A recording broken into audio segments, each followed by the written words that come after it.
Okay. I love everyone. Sorry, I'm like, please forgive me. Okay. It's funny how today, Can we not with that? today's the day we're doing chair reviews, and that's the day that, right? Very fun. Please forgive. Okay, I'm gonna do the call to order, and then we will have, Vice Chair Corey taking over.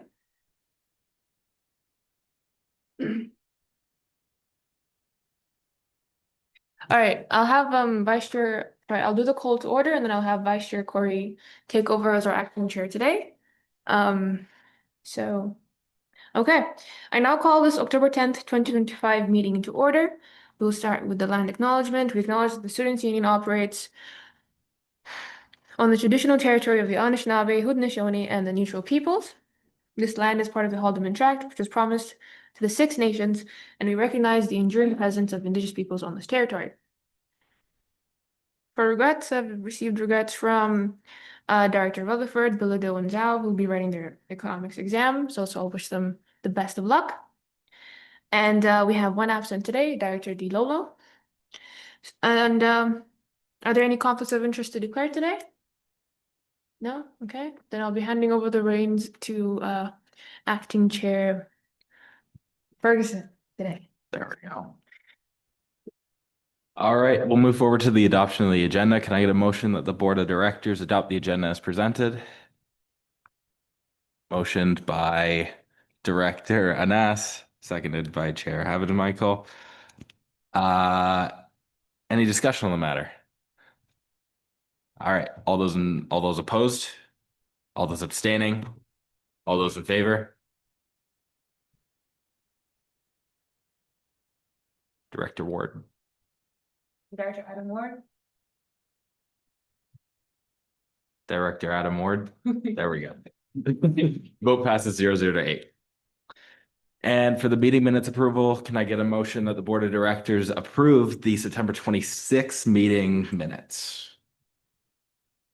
Motioned by Chair Havidan-Michael, seconded by Director Anas. Any discussion? All those opposed? All those abstaining? All those in favor? Vote passes 0-0 to 8. All right, we'll move on to comments from the chair. Take it away. Thank you. First things first, I just want to start with an apology. Sorry I was late. Won't happen again. Blame Acting Chair Ferguson today. I do want to start with a couple of housekeeping. So tomorrow is actually Dr. Ward's birthday. So let's wish him a happy birthday. Happy birthday. And I know some of you guys were wondering why I was doing the director check-ins and asking you most random of questions. Director Rutherford, who's not here today, his birthday will be next week. So let's wish him one happy birthday. Happy birthday. He won't see it though, so. All right, and then I want to welcome our two new directors, Director O'Leary today. Is that how you say it? Further? Is that how you say it? Yes, yeah, O'Leary. Okay, nice to meet you, Director O'Leary. Can we all give her a round of applause? Welcome to the board. Best decision you've ever made. I'm not saying that because I'm the chair. We'd also like to welcome our very own Director Kenzie Khata, or Director Waterloo. Welcome, welcome. Hey, we expect greatness from you, just saying. Don't let us down. Very kind. Give us a speech. No, I'm doing okay, and well, reading week is next week. I wish you all the best of a reading week. Please take the time to rest and enjoy. And also look at how well our acting chair is doing today, eh? Good job, buddy. I should stop saying that. Okay. With that being said, that's all from me. Take it away. All right, perfect. We'll move on to comments from President and CEO. Ryan, go ahead and take it away. Thank you very much, Acting Chair Corey, for passing it on to me. Happy to be here today. Nice to see you all. Now that I am back from vacation, happy to be back. Also, congratulations to our two new board members. Happy to have you guys here. I find it oddly poetic that the two new board members are people I went to both elementary and high school with. So people from my past have found their way back into my lives again. But happy to see you guys here. And again, welcome to the board. As Lulia said, it'll be a great experience. And we're not just saying that because we work here. Awesome. Also, happy day before reading week and happy Thanksgiving to all of you who celebrate. Enjoy your time off next week and get some rest. Um, just quickly wanted to flag something for the next board meeting 2 weeks from now on October 24th, I believe it is. I will be attending that meeting virtually as I will be in Sudbury for Fall General Assembly for USA, which is the Ontario Undergraduate Student Alliance, a organization that we are a member of, along with 8 other partnering undergraduate institutions or institutions that have undergraduate bodies that are also part of it. If you have any questions about what Fall General Assembly is like or what the Ontario Undergraduate Student Alliance is like, I'll be happy to answer any of those questions. But yes, myself, Shayok, who is our Vice President of Government and Stakeholder Relations, and 5 other delegates from Laurier will be attending this General Assembly to advocate for undergraduate student needs. Some institutional vice president updates. So for the vice president of student affairs, second round interviews for that position will be finishing at the end of day today. So the Students Union has had an opportunity to meet with both finalist candidates to ask any organizational based questions. So on Tuesday and today, we had the opportunity to meet with those finalist candidates as part of their second round interview process. And following that, we also have the actual second round interview that myself and, funnily enough, my Vice President Government Stakeholder Relations, Shayok, have been part of as we are part of that hiring committee. So that second round interview will be at 3 o'clock. So I also mentioned that because depending on the length of this board meeting, I might have to dip out a little bit early because I have to walk across the street to 202 Regina to be there for that second round interview. And as I mentioned, that process will end or the formal interviews will end today, and we have a committee reconnect and decision scheduled for October 31st. So hopefully by midday of Halloween, we have made a decision on who our Vice President of Student Affairs will be starting January 1st, 2026. For the Vice President of Finance and Administration, those first round interviews will begin next week. So for 3 hours on Monday and for 6 hours on Tuesday, I will be sitting with that hiring committee to be completing those interviews. So long days for me on those days. We will be interviewing the first round candidates, but it will be nice to also move that process forward. And then when that hiring committee eventually moves into the second round, similarly, the Students Union will again have an opportunity to meet with the candidates, the finalist candidates, to ask any Students Union based questions. And so happy to answer any questions that you may have on any of those processes or the positions itself. A couple more institutional updates. The Students Union has put forward undergraduate representatives for the following committees or panels. So I'm just going to list the committees or hiring panels that we've put student reps forward for. If you are interested on who exactly we put them forward for, I'm happy to share the names, but just going to share the positions that we have or the committees that we have put people forward for. So for the manager of facilities and events competition hiring panel, we have put forward a representative. For the manager of student affairs finance hiring panel, we have put forward a representative. For the dean of arts review committee, AVP Indigenous Initiatives Review Committee, Dean of Faculty of Liberal Arts and Human and Social Sciences Search Committee, and the Menstrual Equity Committee. We have put individuals forward for all of those committees. And for the Dean of the Faculty of Science hiring panel, we have put forward a representative. And for the subsequent student leader meetings as part of that hiring process, we have also put forward a couple more student representatives. Yes, Phil, go ahead. I just want to add one to that list. We will be on a committee to hire the limited term residence life manager on the Brantford campus because that person is about to go on maternity leave. Yes, thank you, Phil, for adding that one. And again, if you guys are curious about any of those positions or who we have put forward, happy to answer those questions. Penultimate update that I have on my list, it is regarding the fire marshals. So in one of the executive limitations from last month, we had mentioned non-compliance in executive limitation number 2B.5. And I am, fire wardens, not fire marshals. And I am here to update you that we are now compliant in that section as Sophia Mills Vissers, Lou Bovmira, I don't know how to say her last name, but we call her Lou here, and Sahil Selly have all been trained and are now filling in the gaps that we had previously mentioned in that executive limitation. So that is now covered, and I'm happy to provide that update. And the last thing that will kind of transition into Phil's section is that we have some new people in the office, and we are happy that they are here to help us with the work that we are doing. But I will let him touch on who they are and what they do. Awesome. Thank you, Ryan. Does anyone have any questions for Ryan? Go ahead. Thank you, Acting Chair.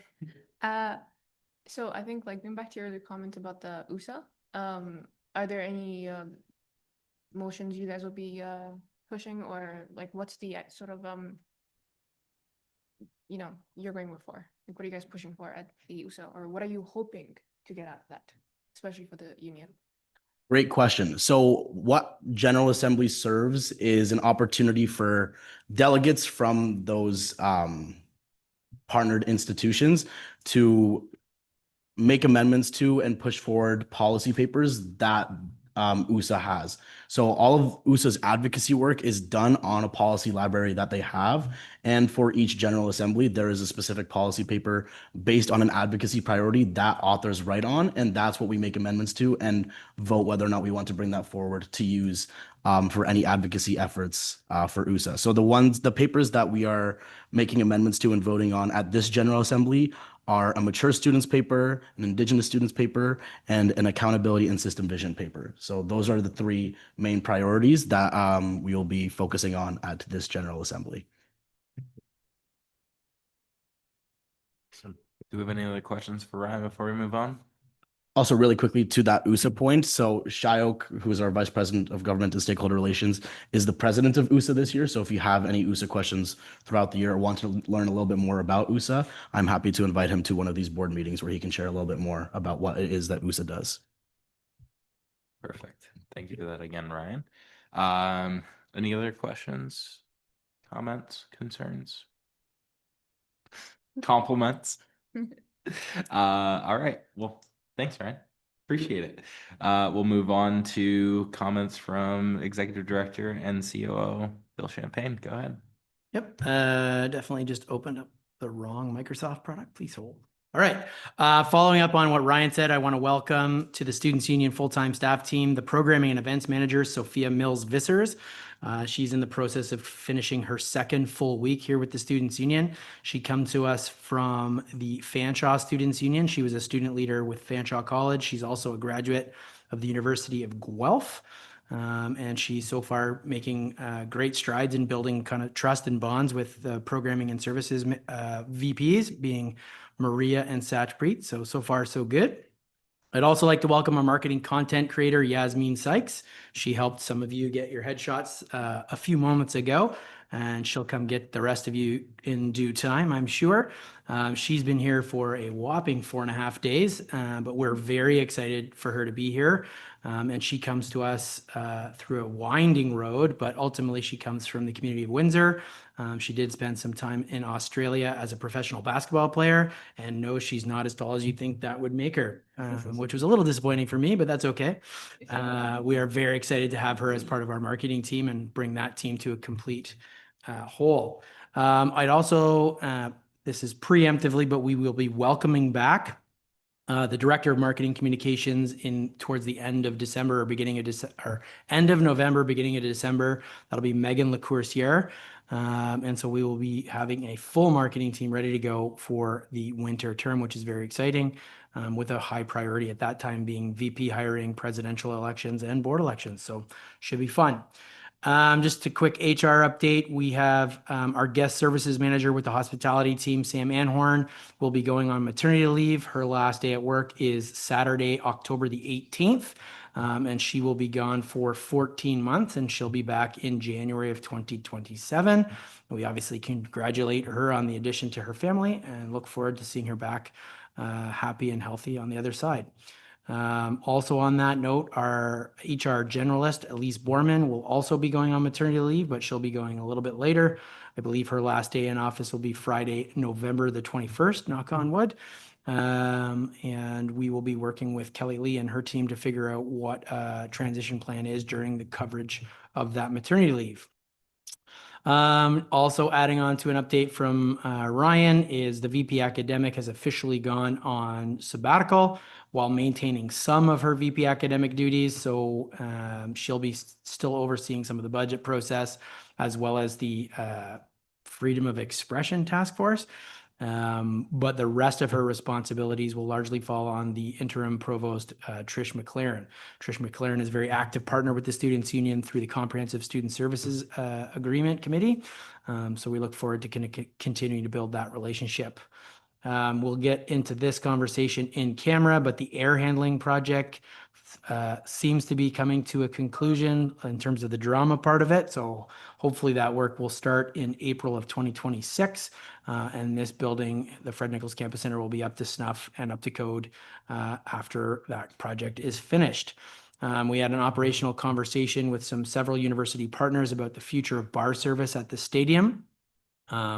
Largely the bar service for the stadium for the remaining football season will largely be status quo with a beer garden. We're going to pivot it a little bit so the people that are in the beer garden can still see the games.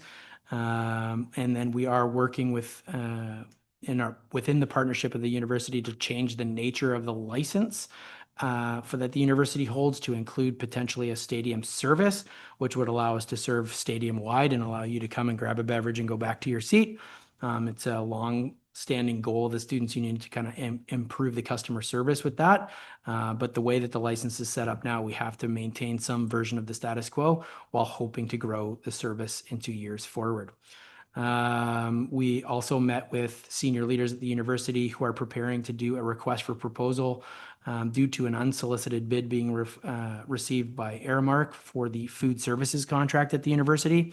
The reason that that's important for us is because right now we have a three-party agreement, which includes the university, Aramark as our deliverer of food service on the Waterloo campus, and ourselves as Aramark operates the Terrace Food Court on our behalf. So we look forward to kind of being involved in the development of those conversations over the next year with the hopes to have a new food service contract in place come spring, largely because the person who oversees that portfolio for the university is trying to retire come May 1st. So we'll see. Yeah, that's about it. I guess I'll update on the Seagram special purpose vehicle that the board talked about largely last year. We're in the process of kind of getting that agreement settled. We're ready to move forward. Our lawyers have given us the green light based on the most recent draft, and we look forward to that becoming hopefully a steering committee for what that Seagram project looks like moving forward for students. And that's it. Not that that wasn't enough, but. Thank you very much. Does anyone have any questions for Phil? Comments, concerns, compliments? Good job, Phil. All right, we'll move on to the direct inspection committee election. So we have a committee being formed for two things. One of the executive limitations that we're looking at is 2C, and then we're looking at GP number 2, G2. So do we have any nominations for that wonderful direct inspection committee? Sorry, Lilia, you're voluntold on there already. Well, I personally would like to nominate Connell Murphy. Yeah, that's I would also like to nominate Director Khatab on DIC. Do you stand? Yes, you stand. There we go. Director Murphy, do you stand? Sorry, unfortunately, I do not.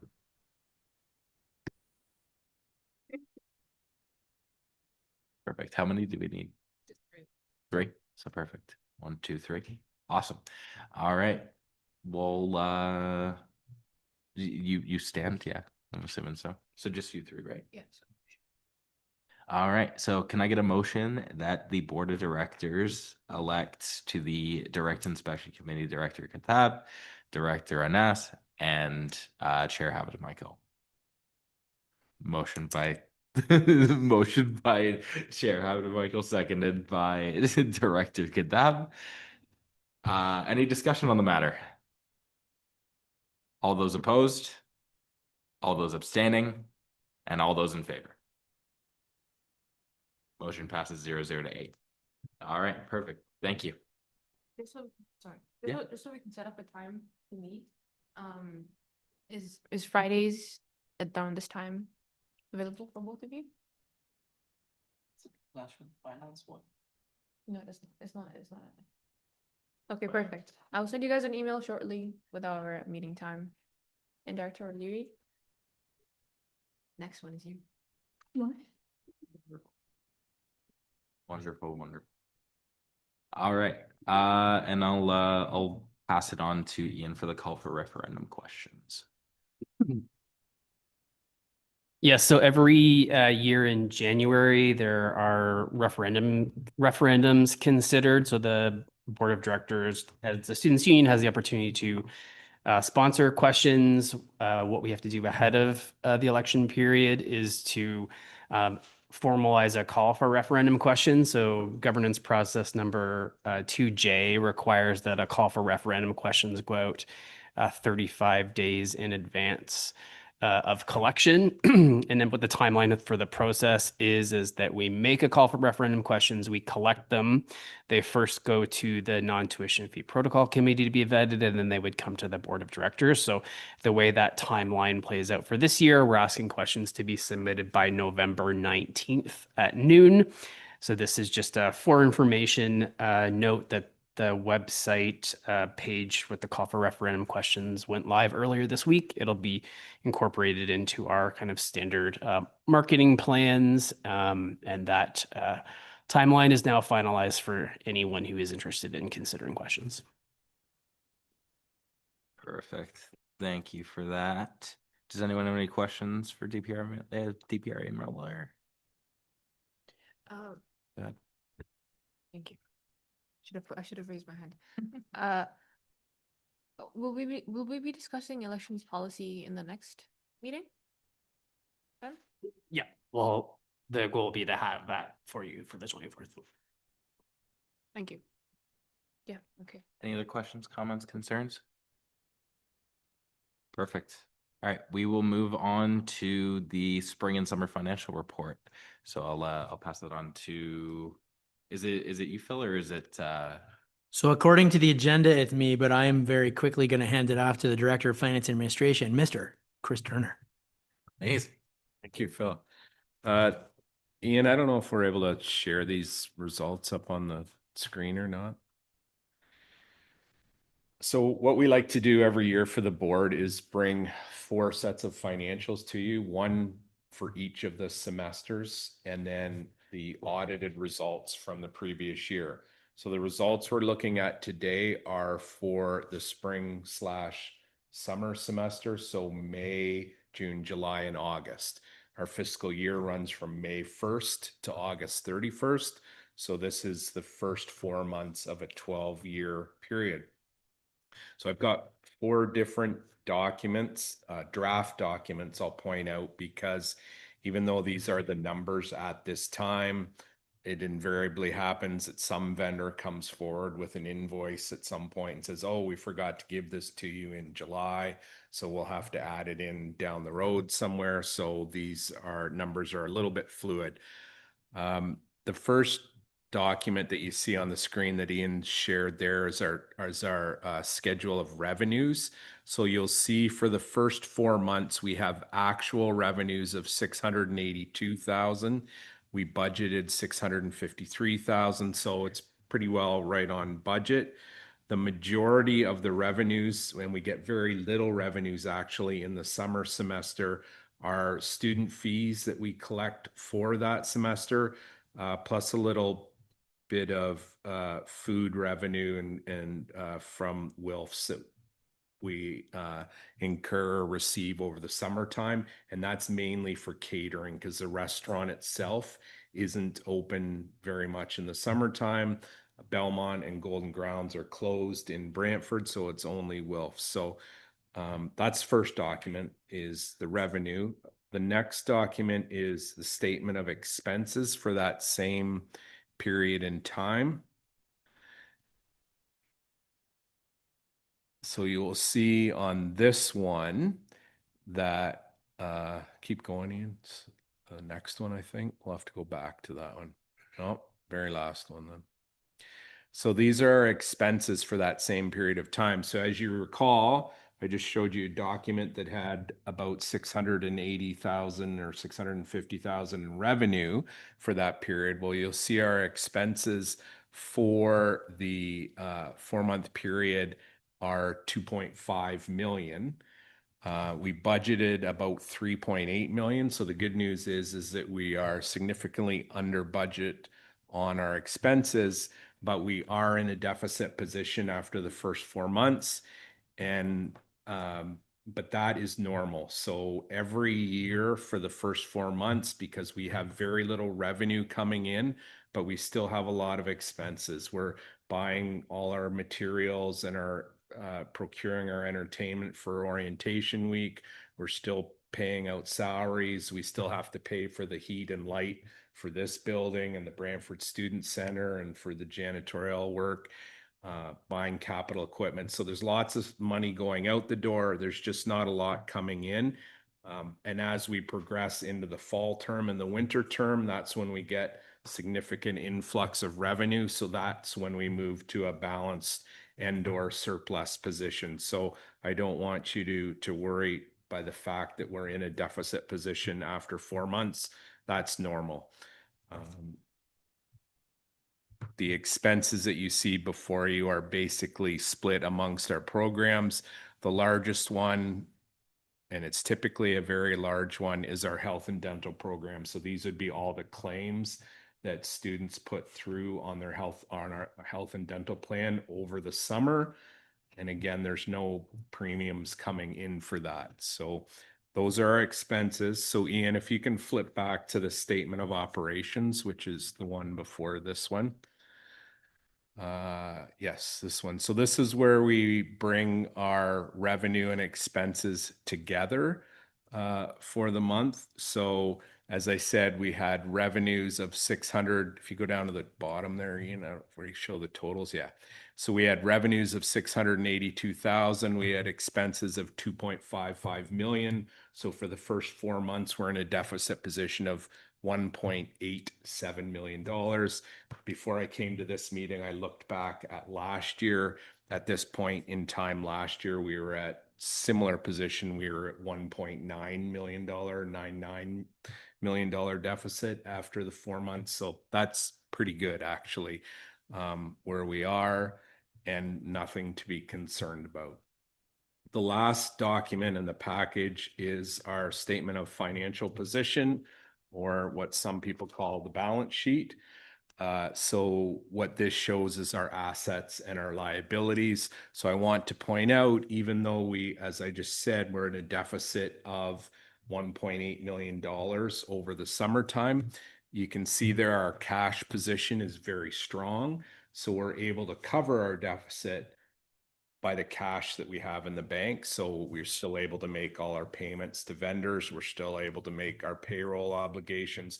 We're still able to buy equipment or do renovations, like the renovation for those of you in Brantford. We just did a big renovation on the Belmont restaurant. So those types of things can still proceed even in the absence of the revenues, which don't come into the fall, because we do have a strong cash position to carry us over. Ian, if you want to scroll down into the liability section, most of those are money like in our current liabilities, like the due to campus clubs. That's the funds we hold on behalf of our hundreds of different student clubs that we have. We still have some debt. So you'll see the current portion of long-term debt. And we also have long-term portion of long-term debt, which is 538,000. So we're now under $1 million in debt. About 10 years ago, we owed $8 million in debt. So that's come down a long ways in that time. So that's a really good news item. And it just makes for a stronger balance sheet. So I'll leave it at that for now. And the board meeting at the end of October, we'll be bringing the draft audited financial statements, which are for last fiscal year. So, and the board needs to approve those so we can finalize those. So I'll open it up to questions. All right. Does anyone have any questions? Comments? I do have a quick question for you. So in terms of looking at the statement of operations by department, health and dental occurred a revenue of 9,800. Is that all, like, is there any other portion of revenue that would, is that just student dues, like the 300 that we pay semesterly, or? No, that will be some extra money we get from our healthcare health and dental broker that they Mhm. provide us some money for some other initiatives. We receive, so for those of you that pay into the health and dental plan, Mhm. you don't pay into that in the summer semester. You only pay into that in, I think is it just the fall semester? Depends on when your intake is. Yeah, it depends on when your intake, but the majority of the money we get goes to the university first because they collect all the fees from students, and then they send us the health and dental money, and they split it up. They send a portion to us in the fall, and they send a portion of it to us in the winter. So we will get $2 to 3 million in the fall and 2 to 3 million in the winter semester. So yeah, that looks a little out of wonk right now, but we'll end up in a surplus position by the end of the year. Gotcha. That was Yeah. the main thing I was looking at. Any other questions? Yeah, go ahead. Thank you. Like, I'm looking at the statement of operations by department, and I just want to know, like, what went into the Fred Nichols Campus Center? Like what is the revenue that we get from that? Because I know that in the summer the food court is closed. So what is the revenue in that and the expenses? So for the food court and leasing that $14,000, we also lease, so the INS, the variety store that's downstairs, we lease that space out and they pay us a monthly rent. So that will be a portion of that will be the rent we receive from them to operate that space for the year. The expenses that are incurred in the summertime, even though the food court's closed, we, in our contractual arrangement with Aramark, we're on the hook for a lot of the space improvements and equipment down there. So even though it's closed, if they're buying new equipment, we have a financial obligation towards that. So we have to contribute money. So a large portion of that expense will be for that. Also, do want to ask, is like the turret open during the summer? And does part of the revenue go into that as well? So the turret's open as a study space. It's used for catered events over the summertime, which are a little bit irregular in the summertime. Like now there's catering events up there every week. In the summer, they're hit and miss, but for the most part, the turret is closed during the summer. There's also student fees. So any student that's taking a class, there is a Fred Nichols Campus Center fee. So that's probably part of the revenues for that period of time as well. Thank you. Any other questions, comments? Appreciate you very much for that. And all right, we'll now be moving on to the in-camera session. Directors online, there should have been something sent to your email by Ian at this, like before the start of the meeting. So go ahead and join that at this time. Go ahead. Yeah. We also need to make a motion to include Chris Turner if we could for the Oh, yeah. part that I'm presenting, just sure. in case there's questions. Okay, and Ian, yeah. Okay, so then can I have a motion that the board of directors move into the in-camera session, including Ian and Chris Turner? Motion by Director Anas, seconded by Director Kitab. Any discussion? What's that? All those opposed? Oh, are you raising your hand for discussion, or are you raising your hand for? Okay, all right. All those Please don't opposed? on camera so that we don't lose quorum. All those opposed to that? All those abstaining? And all those in favor? Director Murphy. There we go. Perfect. The vote passes 0-0 to 8. Go ahead and join that